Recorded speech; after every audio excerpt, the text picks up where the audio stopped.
السلام علیکم ورحمۃ اللہ وبرکاتہ۔ امید کرتا ہوں کہ آپ حضرات خیریت سے ہوں گے۔ یہودی کی شروعات کہاں سے ہوئی؟ ساحل سوال کرتا ہے۔ میرا سوال یہ ہے کہ میں یہودیوں کے بارے میں سب کچھ جاننا چاہتا ہوں کہ یہودی کون ہے، وہ کس کو مانتے ہیں، ان کا عقیدہ کیا ہے، ان کی شروعات کہاں سے ہوئی۔ مہربانی کر کے تفصیل میں جواب دیں۔ چلیے بہترین رہنمائی کے لیے ہم دارالعلوم دیوبند کا فتویٰ دیکھ لیتے ہیں۔ بسم اللہ الرحمن الرحیم۔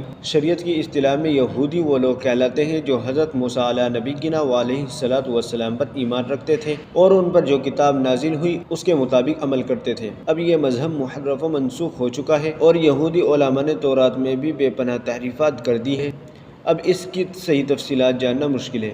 تمام آسمانی مذاہب بنیادی عقائد میں متفق ہوتے ہیں، جیسے اللہ تعالیٰ ربوبیت اور وحدانیت کا عقیدہ، رسالت کا عقیدہ اور بعد الموت کا عقیدہ وغیرہ۔ قرآن کریم کی مختلف صورتوں اور آیات میں یہودیوں کے سلسلے میں ضروری تفصیلات آ گئی ہیں۔ آپ یہودیوں کے متعلق تفصیل کے لیے کسی معتبر تفسیر جیسے معرف القرآن حضرت مولانا حفظ الرحمان صاحب سیوہاروی کی قصص القرآن کا مطالعہ کریں، اور اگر آپ عربی زبان سے واقفیت رکھتے ہیں تو عرب علماء نے یہودیوں کی تاریخ پر مختلف عربی کتابیں لکھی ہیں، وہ یہ کتاب ہے اور یہ کتابیں نیٹ پر دستیاب ہیں۔ آپ تفصیلات کے لیے ان کا مطالعہ کر سکتے ہیں۔ البتہ کسی کتاب کے مطالعے سے پہلے کسی معتبر عالم سے اس کی اعتباریت دریافت کر لیں، اس کے بعد ہی اس کا مطالعہ کریں۔ واللہ تعالی عالم۔ دارالفتہ دارالعلوم دیوبند۔ اس ویڈیو کے بارے میں آپ کی کیا رائے ہے نیچے کمنٹ باکس میں سماعت فرمائیں، اور چینل پر پہلی بار آئے ہو تو ہماری اس طرح کی ویڈیو پانے کے لیے ہمارے چینل کو سبسکرائب بھی کر سکتے ہیں۔ چلیے پھر ملتے ہیں کسی دوسری ویڈیو میں۔